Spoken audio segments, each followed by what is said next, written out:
Le couple est-il fort? Le couple est-il moyen? Le couple est-il faible?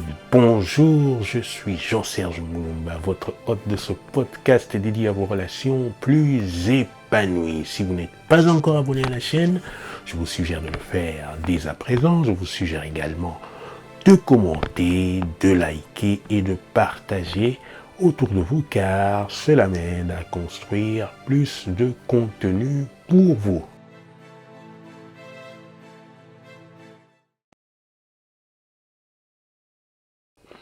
Cette semaine, je me suis intéressé à la force du couple dans sa texture, dans sa maintenance.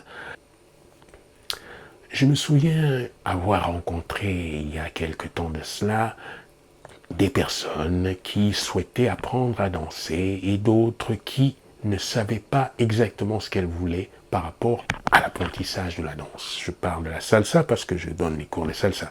Et parmi les personnes qui étaient un petit peu perplexes et qui n'étaient pas décidées à prendre ces cours, certaines me disaient « Tu sais Serge, moi en réalité je suis un danseur naturel. J'ai pas besoin d'apprendre, j'ai pas besoin qu'un prof me dise, tu sais, tu dois poser la main là, faire quelque chose de ça. J'ai ça naturellement en moi, donc je n'ai absolument pas besoin de cours. » Et j'acquiesçais, je dis, ok, d'accord. Les autres avaient volontiers besoin de cours et donc prenaient les cours et évoluaient. Et ce qui s'est trouvé par la suite, c'est que les personnes qui ne prennent pas de cours, évidemment, dansent de leur façon, à leur manière, mais sont comme dans une boîte, ne savent faire qu'une seule même chose qu'elles essayent de faire avec tout le monde parce qu'elles n'ont pas généré un recul, une compréhension de ce qu'elles font.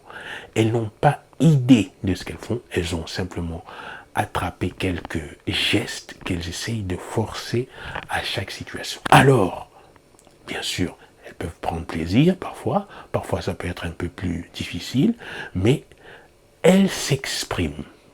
Les autres qui ont décidé de prendre des cours ont une variété d'expressions parce qu'elles ont compris des principes au fond qui leur permettent finalement de s'exprimer quelle que soit la situation.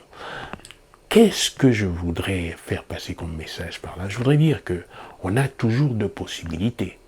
C'est-à-dire qu'on peut décider de vivre la danse d'une certaine façon, à un certain niveau, et y prendre grand plaisir, ou alors on peut aussi décider d'avoir une étoffe plus large qui nous permette cette adaptabilité aux différentes situations. Concernant les couples, je me suis intéressé à une question particulière. Je suis allé dans plusieurs forums de célibataires où j'ai posé la question suivante. Quelles sont les 3 raisons pour vous qui sont éliminatrices ou alors probantes pour que quelqu'un puisse entrer en couple avec vous? Quelles sont les 3 raisons que vous jugez essentielles pour entrer en couple avec vous ou alors pour éliminer les personnes potentielles qui veulent entrer en couple? J'ai obtenu plusieurs types de réponses et je vais vous en citer 3. Par exemple, celle de Diane qui avait vécu 18 ans en couple et qui s'était séparée et qui maintenant présentait ces 3 points que sont la sincérité, le dialogue et le sens de l'humour. Alors je lui ai posé la question, mais comment est-ce que l'on fait pour mettre tout ça en place? Elle a dit, c'est difficile de l'écrire, c'est quelque chose qu'il faut vivre. Elle a rajouté quand même qu'il fallait avoir des objectifs, il fallait avoir une ligne commune, etc. La deuxième personne, une certaine Lydia, a dit qu'elle avait vécu 13 ans en couple, qu'elle, les 3 points, c'était aussi la sincérité, le dialogue et le respect. La même question lui a été posée par mes soins. Comment est-ce qu'on fait pour le mettre en place? Elle a dit, il faut essayer de ne pas rentrer en dispute trop tôt, il faut se contenir et faire attention parce que la communication, c'est important. Et la troisième personne a été beaucoup plus vague, a été plus light, n'a rien dit de très précis.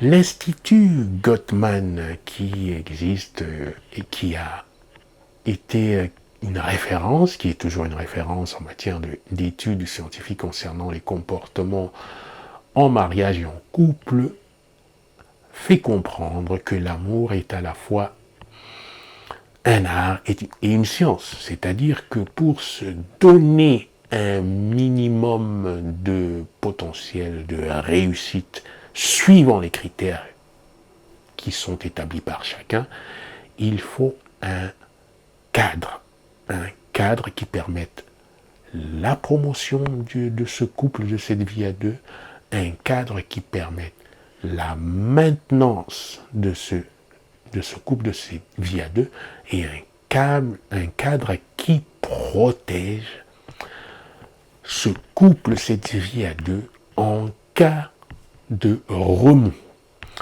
Le minimum pris par les personnes qui présentent cette démarche sera toujours avantageux par rapport à des personnes qui improvisent. Et bien sûr, il n'est pas question toujours de faire des choses extrêmement compliquées, mais c'est un minimum. En posant cette question, je me suis rendu compte que malgré les souffrances qui peuvent durer pour 18 ans pour la première, il ne vient pas forcément à l'esprit l'idée d'implémenter quelque chose, de réfléchir ou de regarder ce qui se passe.